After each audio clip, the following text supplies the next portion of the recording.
Welcome, Cathy. JR is Welcome, here. Jonathan everyone. is here. Oh, fantastic. Oh, Everyone got my message. I had to do a little that's backup great. there. Nothing, no day would be complete in the tech world without a little bit of technical bumps. Good to see you, Jonathan. Hi, Gareth. Who's JR? I know JR.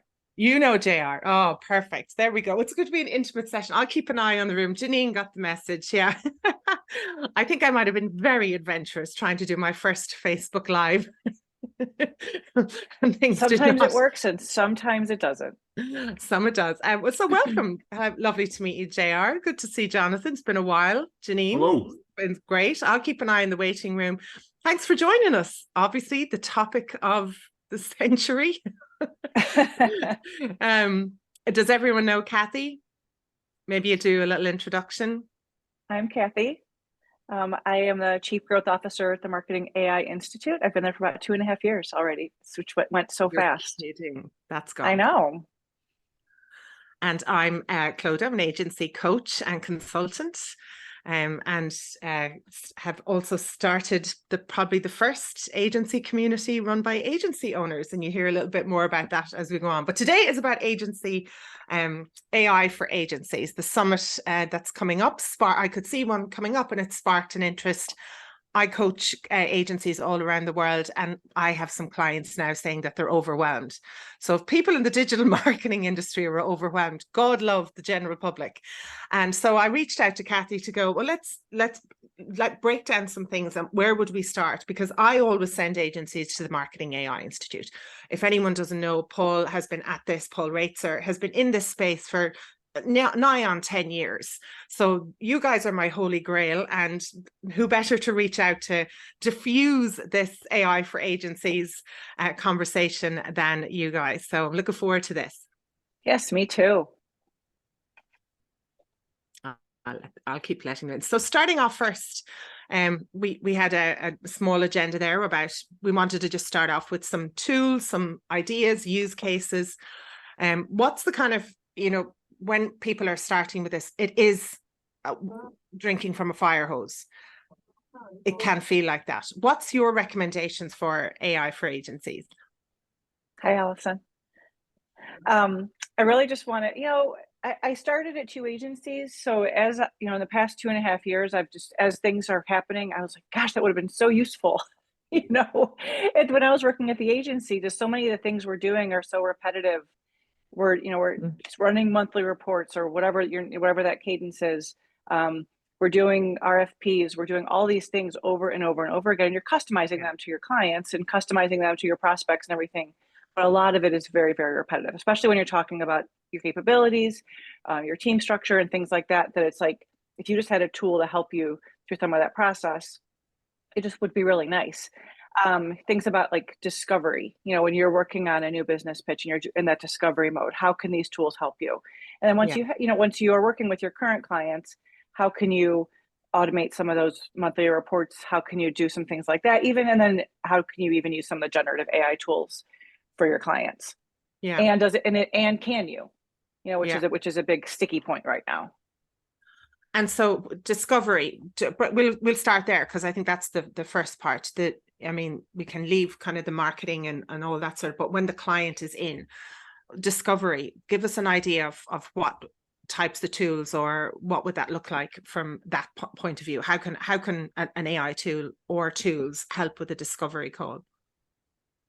Just through a lot of I think it can help with a lot of different research. And since this is more of a intimate discussion and everyone's on camera, if anyone has any thoughts, please, raise your hand, chime in. I'd love to hear what you think as well.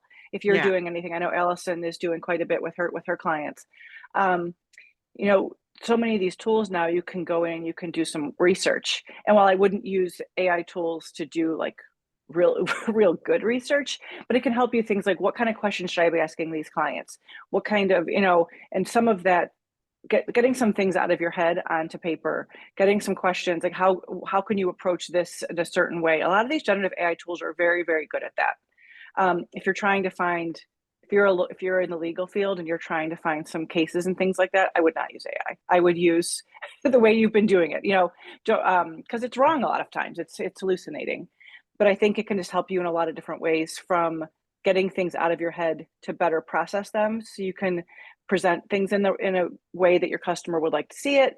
Or it could, again, just what questions, I don't know if you've done this, Claudia, but a lot of what kind of questions should I be asking these people? What kind of questions should I be asking the AI to help me prompt it better? It's really interesting how we've massaged how we've been able to use these tools. Yeah, and Janine's saying healthcare isn't great for research either. That's her specialized area. Alison, please, absolutely. I'll click you off on mute there. This is the benefits of, we have to start. We've got to learn from each other. So great. Oh, good morning, everyone. It's so great to be here. And I am Cathy McPhilips, like #1 fan.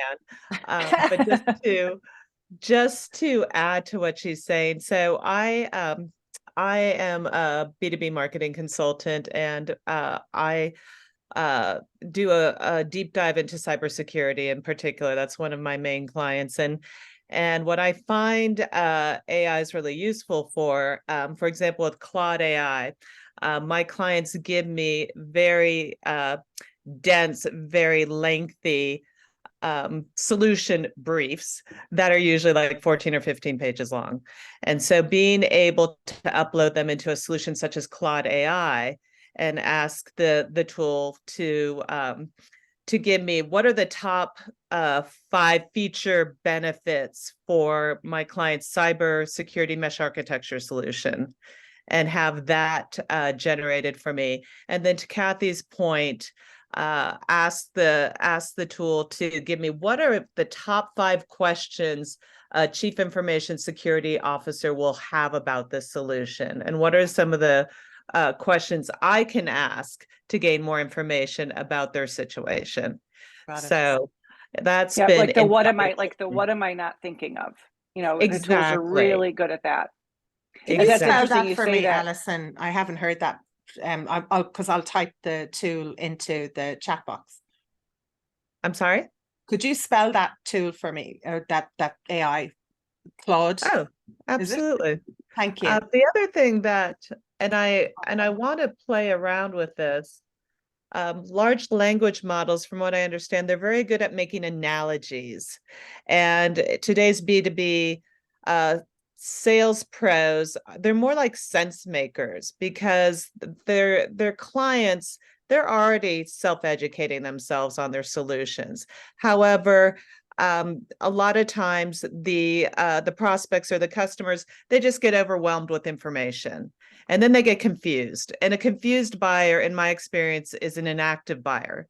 So being able to go to a large language model tool such as a Claude AI and ask them to produce, can you provide 2 examples of what cybersecurity mesh architecture is in relation to X? How do I simplify it so that my client or prospect has a better understanding of what it is? I think that would be invaluable for those for using those tools as well. That's really interesting, because one of my first clients way back when was a company in here in Ohio, and they made centrifugal cylinders for paper mills. Wow. Gosh, that AI would have been really useful back then. So Right. I could, and I knew enough to do what I was doing, because I was doing media planning for them. Sure. And it was, we were doing trade magazines. So at that time it was, it was, which of these 3 are we going to advertise in? I'm in Cleveland, Janine. And then, just also kind of even making what you were saying a little bit simpler. I was talking to some students locally a few months ago, and one of them said they had to take a history class, and they were a journalism major or a PR major. And they said, it's not my strength. I'm not really good at kind of digesting this and being able and comprehending it. So they took some of their textbook and they put it into Chat GPT and said, can you summarize this at X grade reading level? And can you help me understand this better? And it did. So it is able to synthesize some of these things that we may not understand, that could help really benefit our clients. So we really can wrap our head more around what we're trying to do for them. Right. Absolutely. It allows us to become the sense makers to our clients. It's like, let me help you make sense of all this information. Let me help you make sense of these complex technologies that you're considering investing in. And that's such a value add for people in marketing and sales. I love this. And, you know, to hear about RFPs, right? That word sends chills into an agency. Most agencies have stopped doing them because they're just, there's so much work you have to do, hours of your own free work. Whereas if you're in a company, the company is paying you to do an RFP, but in your agency, and I know so many times agencies have just ran from them, never fill them in. Does that mean now, do you think we have now got an opportunity to re-engage with RFPs because we're going to save so much more time, and agencies to actually consider starting to apply for things or keep an eye out for them? What do you think?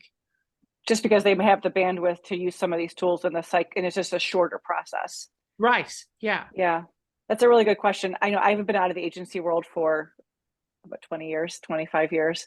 So I don't know the answer to that question, but it seems like if that process can be streamlined, it does seem like a real big opportunity to be able to, you know, take that new business to a different level than it's been currently. Yeah. And I think there's an opportunity. I think, you know, as clients of agencies are like, oh, wait, I can do this myself. And a lot of them are firing their agencies or, you know, terminating contracts and such. Mhm. In the Gartner hype cycle, I think we're at that point of inflated expectations where I think people think we can do it ourselves. We don't need our agencies. And I think when it comes back down and that reality sets in, there's an opportunity for some agencies to be like, we can help you. So I think that's where some AI tools can help. So if agencies can get on board with AI and embed it into their workflow, embed it into what they're doing, embed it into what they're doing for their customers, I think there's a big opportunity over the next 6 to 12 months for some agencies to really step in and say, we understand this, we're using it the right way, and we can help you. Yeah, that's exactly what I've been advising people that I work with, is not to run away from it. You can't hide it under the, well, I think you could before mainstream media started talking about ChatGPT. we were kind of keeping it under the rug, but then it all got into, everyone was talking about it. My auntie, who's at 68, has been using ChatGPT to do food menu plans, recipes, and a shopping list. So, you know, planning the family week. And she was showing me, and I thought, I was blown away. You know, I was going, well, now it really is so simple and so tangible. So from an agency point of view, I think owning it and speaking on blogging and content around the tools, around how to use them. And if a client does turn around and go, do you know what, we're not going to use you for this anymore, we're going to go and use AI, you know, congratulate them. Don't burn the bridges. Don't go, oh, well, I'm never speaking to you again. Go, absolutely, let us know if we can help you. Because my personal analogy to this is, I think they're going to go off like kids in a candy store with an unlimited budget, make an absolute, eat all the sugar, and then come back to us on the sugar crash going, can you help me? So really don't burn any bridges there. Don't get annoyed with them, and support them and say, look, we're here for other ideas, or let us help you. Like, that's what I personally have been recommending, and that's, we can already see clients coming back. You know, they're gone a month and they went, that didn't really work. You know, but the last thing you want to do is get kind of cross with them. You know, you want to keep those doors open and those bridges. Don't burn any of them. Don't burn the ships. All right. I think also, and it's been like Cathy, I mean, I started my career in a marketing agency in San Francisco. It's been many, many years, but one of the owners of the agency I worked for said that, and I always remember this. It's like, you know, don't confuse, you know, investing in things with productivity. So I think what we might be seeing is a lot of companies, like you said, you know, unlimited budgets, and they're like, oh, well, I'm just going to build this huge AI stack, and they're feeling productive, and they're feeling like, you know, I'm on the cutting edge, and then they have all these tools, but it's like, you know, some of them might overlap with each other, some of them they aren't quite sure how to get the most value out of them, you know, and some of them they're just locked in to a long-term agreement, and they're like, you know, this isn't really working for me. So again, it's going back to, you know, making sense of those tools for them as well. So they might think, oh, well, you know, I don't need the agency right now because I have all these tools I just spent all this money on, and then they realize, oh, I have no idea how to Yeah. maximize my investment, and that's No where we expertise and the strategy, which is really right. needed. So moving off from discovery then into the services arena, Cathy. So what have you seen on an AI perspective when things that would improve productivity, improve the time, utilization? As we know, in any agency, utilization is the absolute the holy grail of numbers, the profitability, revenue. But when it comes to utilization, what have you seen then to help increase the productivity of the services team when it comes to account management and delivery and doing their work? I think a big part of it is, to Allison's point, is like, don't buy all the tools. You don't need all the tools. If you are a creative agency versus if you do more content, if you are in analytics, or if you're, do all of it, awesome. But you really figure out, like, what problem am I trying to solve? What do our customer needs? What are some use cases where we can make an impact, a huge impact right now? And it might be something really small. It might be a $20 a month tool. It doesn't need to be this big thing. Those work for a lot of clients. To Janine's point, there are some tools like Writer is HIPAA compliant. So that might be something that some healthcare systems should look into versus some of the other ones. And there might be other ones that are, but I know for sure that Writer is. So it's like, identify the problem, identify the use case. I mean, AI is just smarter technology. So to go through the same process you're going through with all of your everything else in your tech stack, how are we going to use it? Who's going to be involved? Who are we going to train? How are we going to onboard this? How are we going to make sure this is sustainable? And which we can maybe talk about later if you don't want to get into it now, but like, does that cost become an operations expense, or can that cost be spread out among the clients that you're using it for? Or does the client purchase the license and you actively are a user of that license from the client side? And if that's the case, is there a way for you to be part of a vendor partner program with that technology, that now you have some MRR coming in because you are now affiliated, you're being that partner that is getting your clients to purchase their technology. So it's like, there's a lot with that I just said that we can kind of dive into. Oh, I'd love to. Is there an example that's coming to mind there that you think of? Help you on social media. Is there an example of coming to mind of that? Because I love that's already sparking some ideas from my perspective. But what would be an example of that in action? So this is just a fresh example that we just spoke with them. But Jasper has a vendor partner program where, right, say a client wants you to help them expand their blog content or expand some written content, and you read all the terms and conditions, and Jasper is a great fit for you, and they know you're using this tool.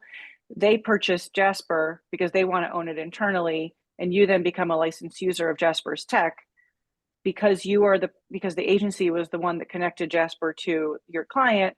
You now then get a small, finder's fee, if you will, of a commission for that. It's kind of like the way HubSpot was built. Wow. So through the agency partner program that HubSpot built. So that's kind of the idea. And it's not like, don't go try to sell your clients on tech that isn't going to be valuable to them. But if there is a great fit, there is that commission-based model that is happening more and more among the tech companies. Yeah, I think that's another way why we have to look at things differently as well. Instead of being behind closed doors, this is our secret sauce. Let them in and guide them, because they're going to be more productive if they start to learn how to blog using a tool like Jasper. And you can and you can't actually do things behind closed doors, because in your agency contracts, in your work for hire agreements, they think you're writing it. That's your agreement. So if you are using any of these tools and they don't, and the way the US Copyright Office says today is that human written content is the only content that can be copyrighted. So if you're sending them content that's generated by AI and they think you wrote it, down the road they don't own that content. Right. So it's having those conversations, and things may change. There's so many things caught up in the legal court system right now, but as it stands right now, you can't. So it's really just kind of understanding all of that and having that relationship with your clients that you can have those conversations. And if it's something like if it's like blog content or email content or sales content or something like that, you don't care if it's getting copyrighted, that's one thing. But if it's like your website copy, I wouldn't Right. use AI to write your website copy. So there's certain things, it's like, what's that cost benefit analysis of how quickly do we need it? Can we use these tools or absolutely not, you know? I've been using Jasper for quite a few years. How have they navigated the argument now between, well, sure, I can go and get ChatGPT. What's their, what's their stance on that? Because I would imagine they've been affected, but how are they making themselves stand out now? Like, what's the unique advantage of them? Well, I mean, to be honest, last November, Jasper had a huge funding round, announced a huge funding round, and literally, I mean, I think it was less than a week, ChatGPT came out, and we were all like, "Oh my gosh, what's happening to Jasper?" And they've pivoted and they've added more capabilities, they've added teams, they've done all these things the right way to make sure that they are a viable option, and they can't, it's not just, oh, get this $20 a month tool that we could do all this.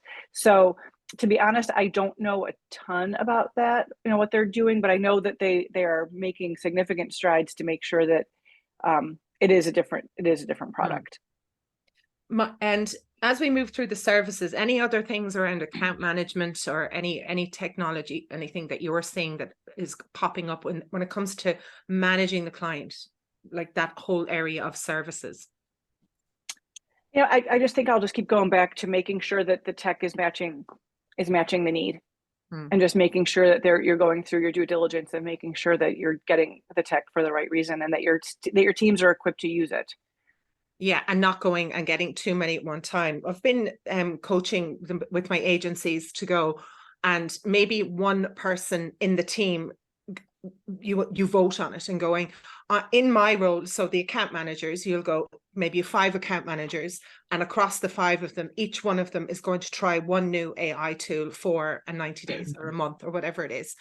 And then they report back, and that way you can decide, actually, that, that took me more time, or then all 5 people would come together and go, we have 5 new tools, 3 of them are actually cracking, so let's do that. And you repeat that cycle once a quarter. So by the end of the year, it's not an overwhelm, but you have slowly chipped away at improving the time efficiency, the utilization rate, the quality of the work, and the results that you're getting for clients as well, without waterboarding the whole team on here's 20 new AI tools.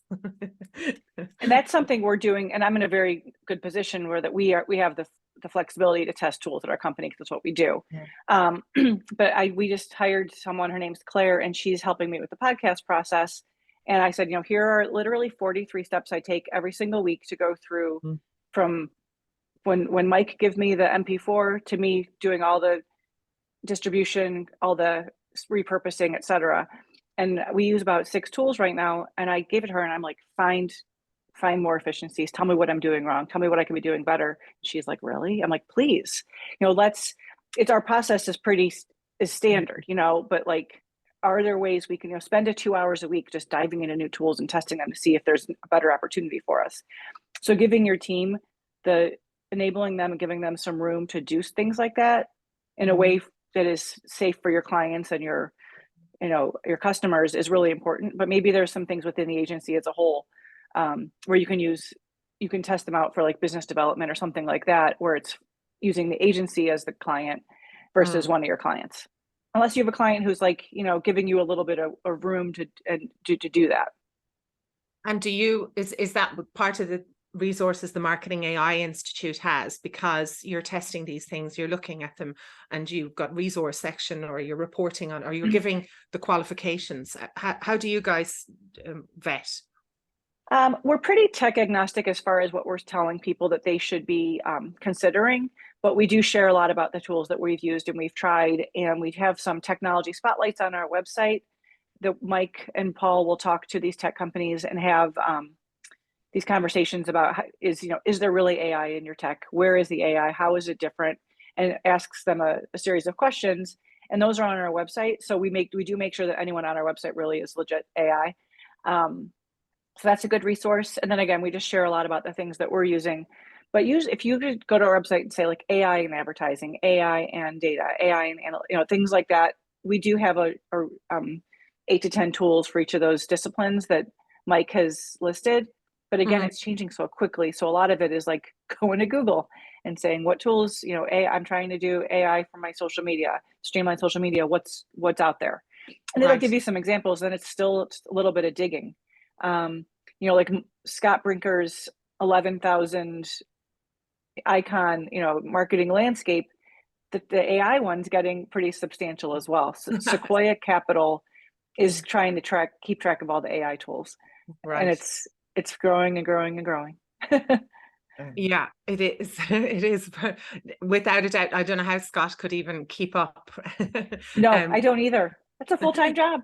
Yeah, thanks, Alison. Yeah, just gauging how much time, if you're, because what could happen is the account management team, everyone starts using 5 tools and nobody knows which one is actually working either, because nobody's been analyzing it on that basis. Moving over to reporting, and because I do remember when I first, actually was the last inbound I was at, the one before the after I had a 4-year gap, Paul did talk about all the efficiencies that they had used in the reporting section, and I clearly remember them going from, it was 4 hours a week or 4 hours a month it was taking them to do a client report, and they had got that time down to like 45 minutes. Now obviously that's a while ago. Movements in that reporting stage. Also, I love the idea, if the client has a tool like Jasper, if you're putting more of those tools in, they can pull their own dashboards as opposed to waiting for you to do those things. So I do really like that idea of setting up those dashboards in the tools with the client, and you've got the admin access. What have you seen when it comes to anything new in that reporting section, or who's doing it well? I think the people that are doing it well are the CRMs who have APIs and integrations with some of the technology tools, just so it's all living in one spot. So, HubSpot is integrating with, lately for social, integrating with Jasper for other, there's just certain things where it's all part of this ecosystem. So you're not trying to take all of your data from one area, plug it into an AI tool and say, give me the results, where things are becoming more and more streamlined. So to that point, there may be some of the tools you're already using for some of this are starting to add AI capabilities to their technologies. Mm-hmm. So maybe it's not you switching tools. Maybe it's you realizing what the tools you are already using have.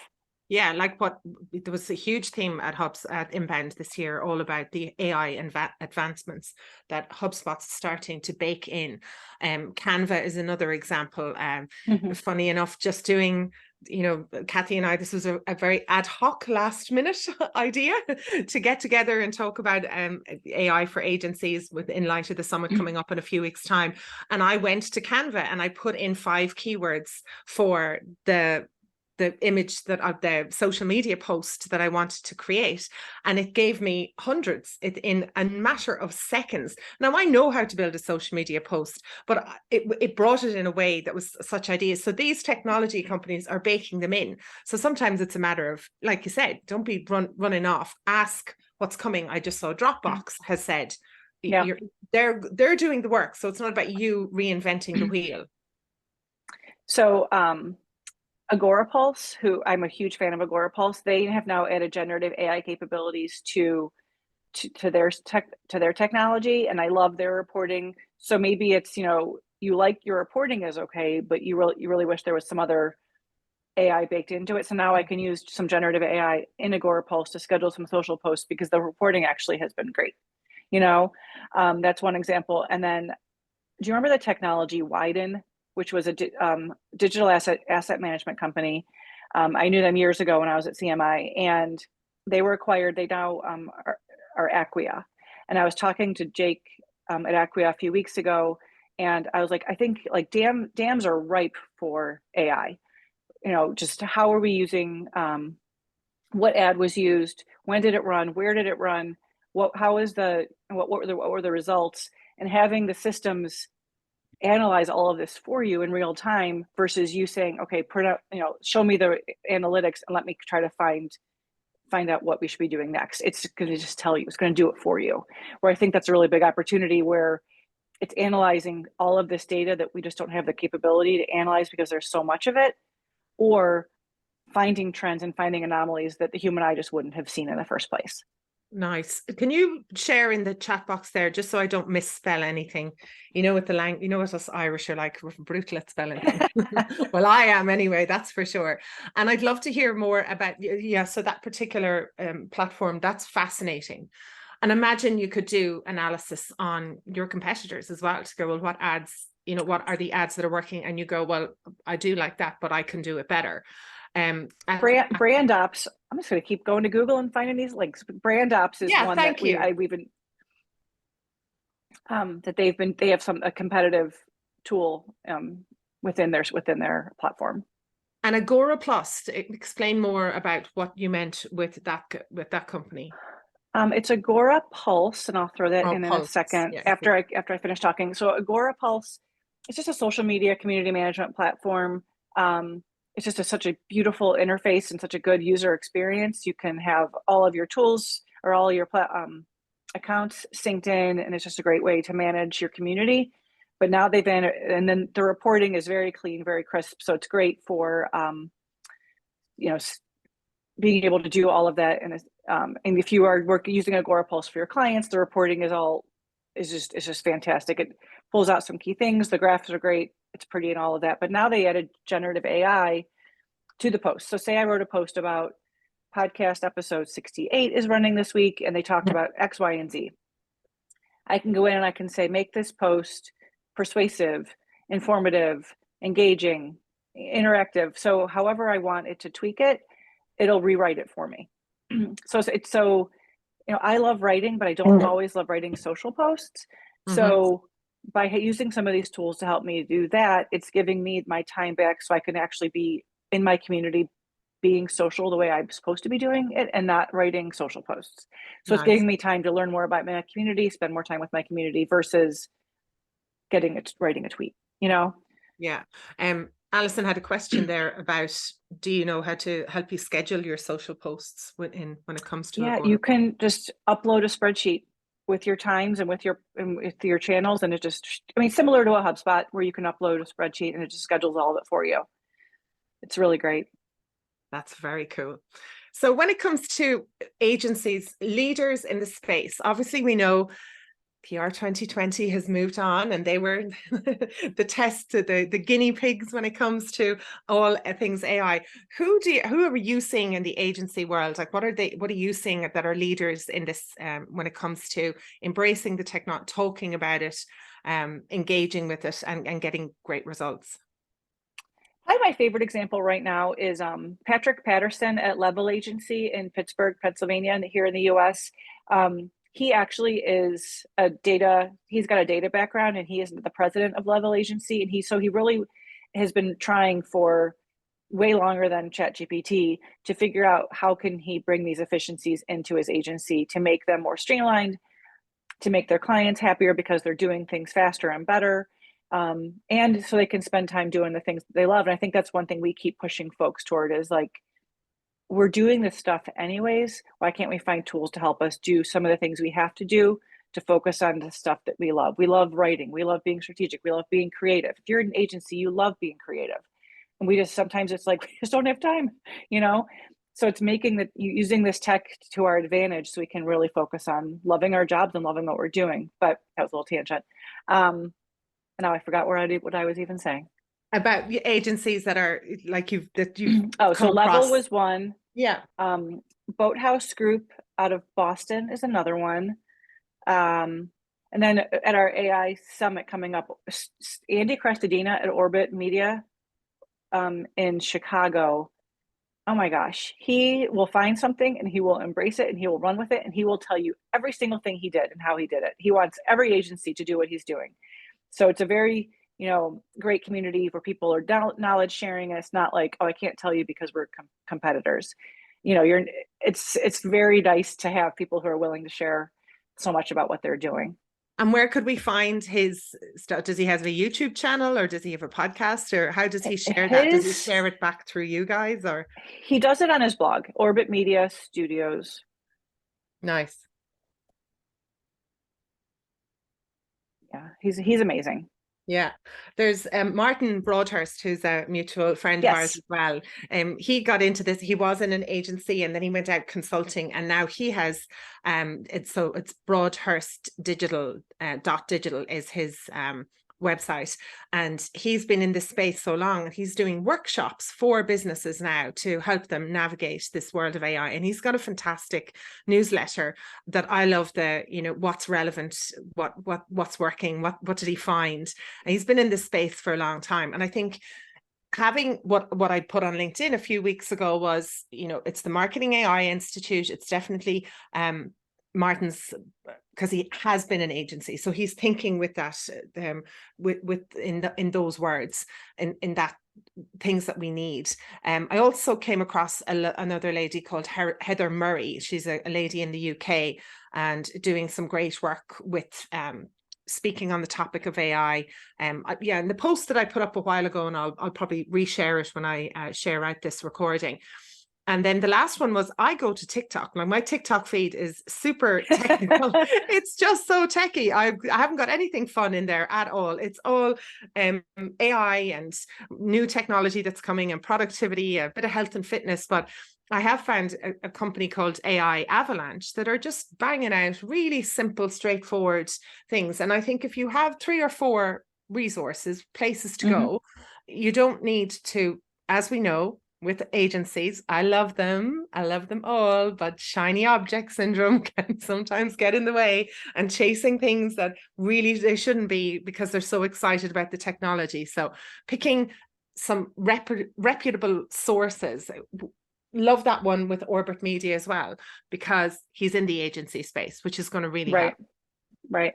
I just dropped in our podcast link, and speaking of, not to keep plugging our stuff, but it's free. Thank you.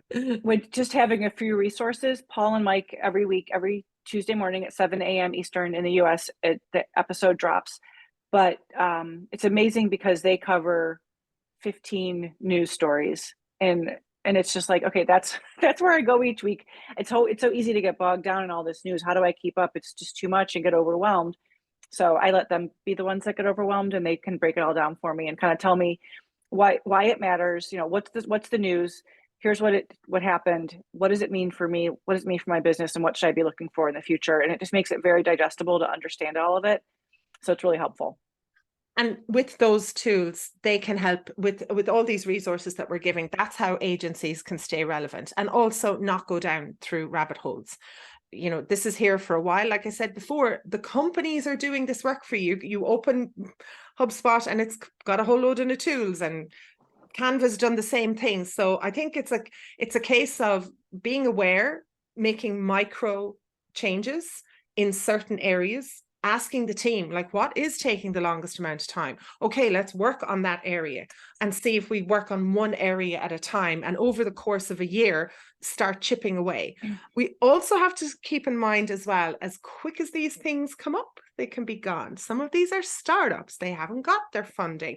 They're in beta mode. So relying heavily on a new tool, a new flashy object, that's going to lead to a bit of disaster. So I think a slow and steady approach, it's not going anywhere. I will show my age. I remember all of this 2008 when Facebook Pages was announced. And the world of the whole world just went absolutely buck mad and just went, oh, sure, we'll never need a website again. We'll never need email lists. I remember it crystal clear. I remember one of my friends, he was able to charge a local newspaper when I worked in Sydney 15 grand to build a website, a Facebook page, because nobody knew how to do it, and they thought it was the absolute be all and end all. So I think it's like, calm down, slow and steady is probably the best, definitely,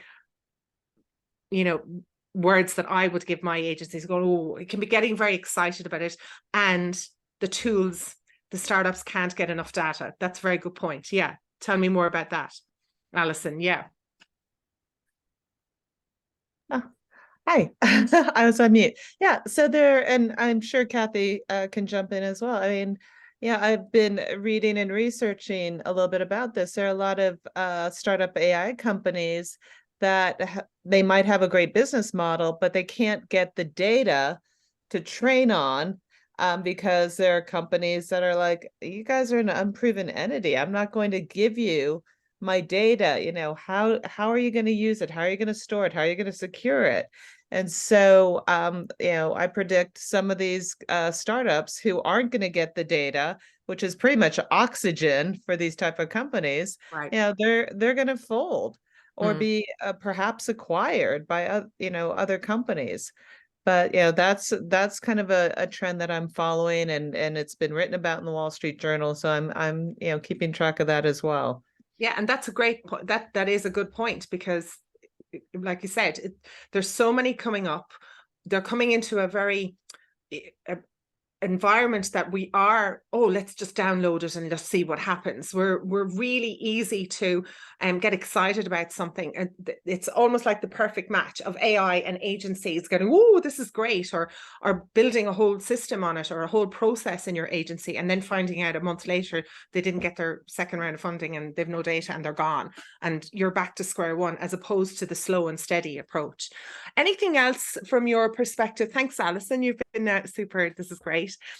Cathy, from your perspective, what are the kind of key points for agencies to stay relevant when it comes to this?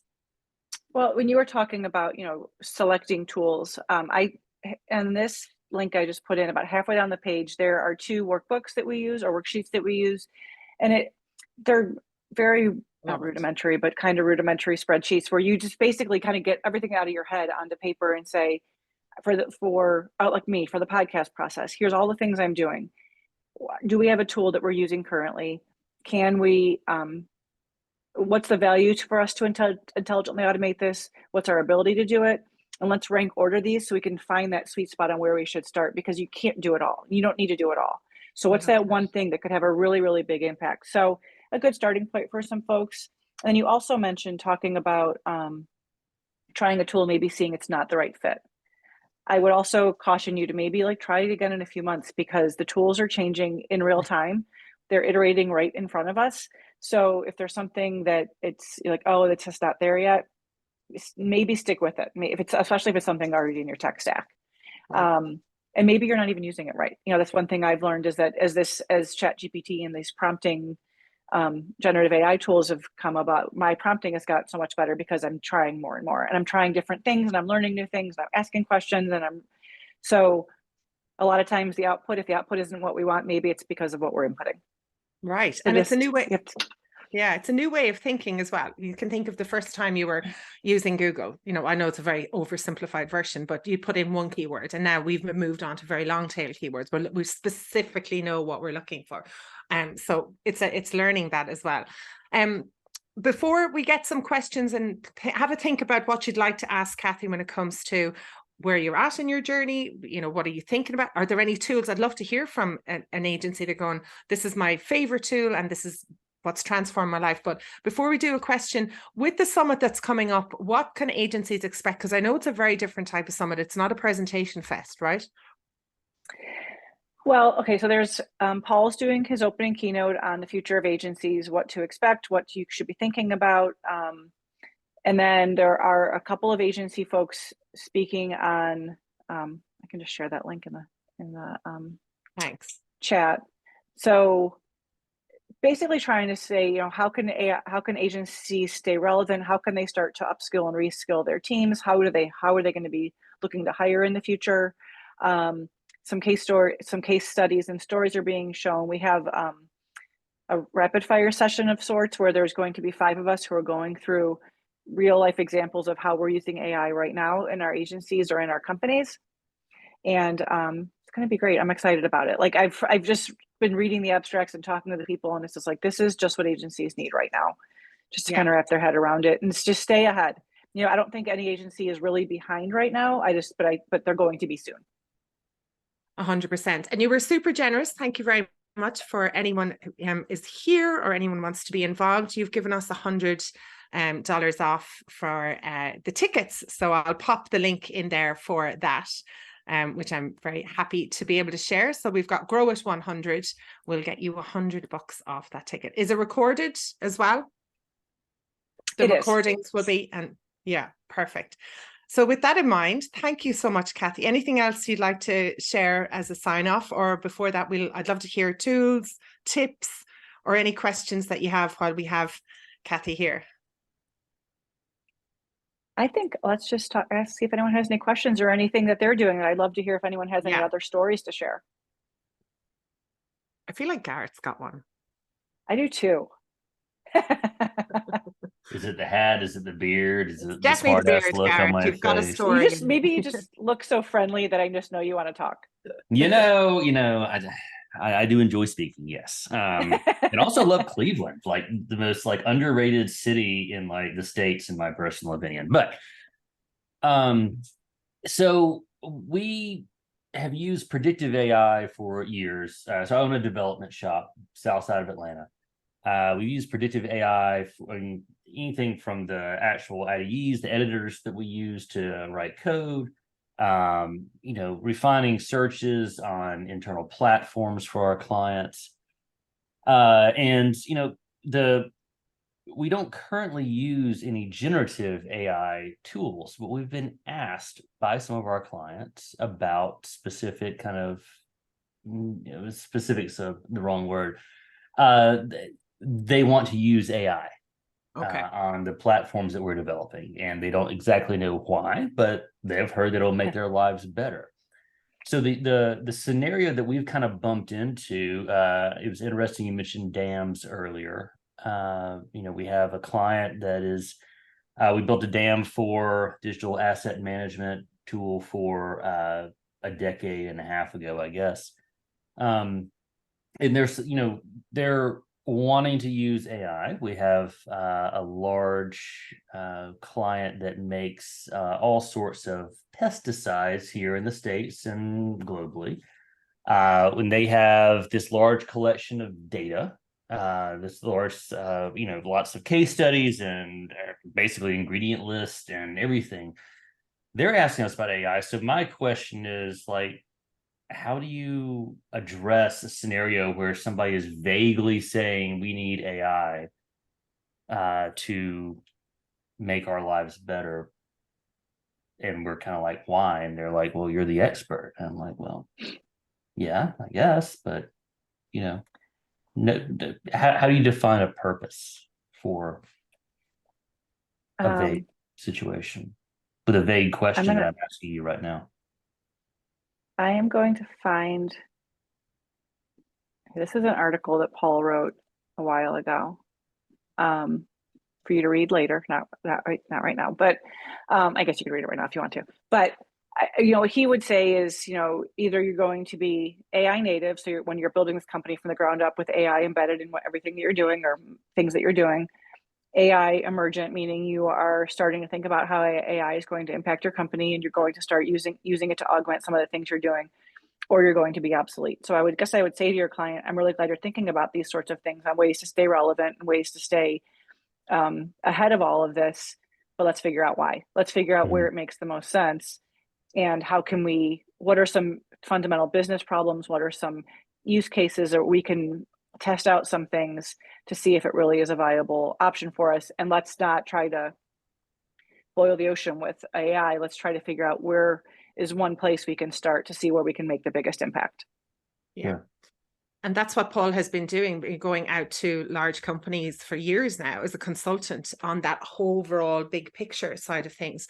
But when it comes specifically there, and I'll just put the link in again, Gareth, of course you can go the whole business, but maybe it's about narrowing down into, well, let's start talking about the marketing first, because that's your area of expertise. That's the wheelhouse that you're in, because the whole business, that's a whole thing. But maybe it's the specifics of sales and marketing, getting visitors and leads, and you could use that playbook there. You could take them through it, right, Cathy? You could guide the client through going, well, look, we can't fix your whole business because you're not going to go into warehouse or operations, are you, all of a sudden from website, but stay in your wheelhouse, which is the sales marketing side of things and the CRMs and website and everything to do with automation. Stay in that, do a great job, and start from there.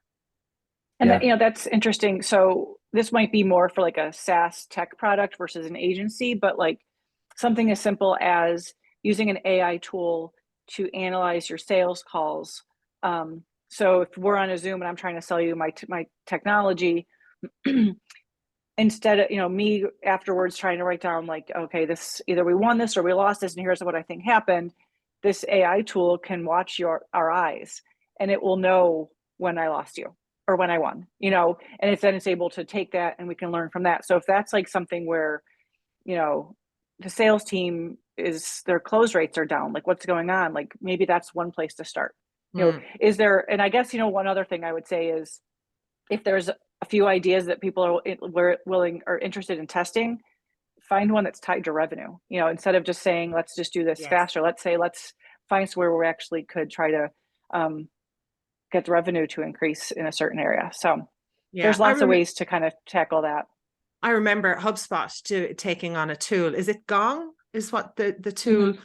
Yeah, Gong. I remember them taking that on years ago. And the tool records the session and can then the manager can then work with the salesperson to go, look, you are talking too much, you're not listening enough. So it can be used as a coaching tool and things like that. So many ways of helping it without you having to do all the work. But I think that's a great idea, starting in a particular attached to revenue, especially at the next, you know, few years, what's going to happen. It's definitely moving over to that. Well, let's look at how we can increase conversions, increase close rate, and increase your sales. I love that. And one thing, you know, with Gong, you know, with the manager and the salesperson sitting down together to look at that, what a company like Unifor, who I'm friends with, Randy, who works at Unifor, what they can do is that they'll tell you what you did wrong. It's not like the manager has to go through and watch it and try to analyze it together. Mm-hmm. The AI technology is giving you the results, is telling you, you know, so it's just taking it one step further. And I'm sure there still needs to be the process of the team sitting down together, but maybe that salesperson can do that by his or herself before the manager needs to be involved. Like, okay, I think I got it. I think I know what one thing I can work on. And maybe that's a better for the long run, so they can just kind of teach themselves and improve themselves without having to get the manager involved.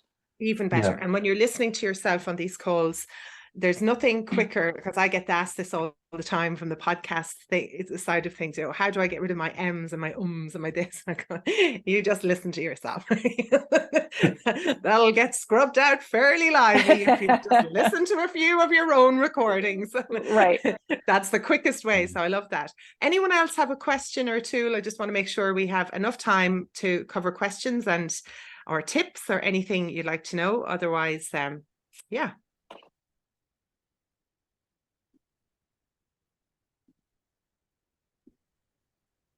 Hi, I have a question.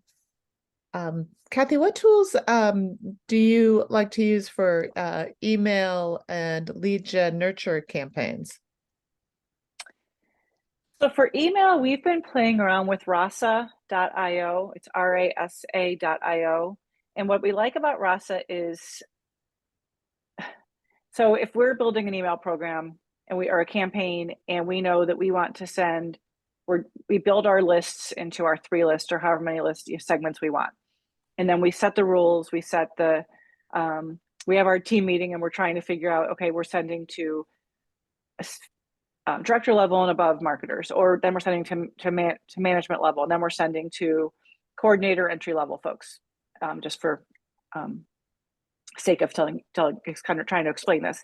And then we know we're going to add a geo component to it, or whatever else we're going to do. And then it's like, okay, we've done all the analysis, all the work on building these things, and then we run our emails. And then once the emails come back in, we analyze it, and then we're like, okay, next time, let's do this. What Rasa can do is Rasa can say, here's who opened the emails, here's what they clicked on, and here's what appealed to them.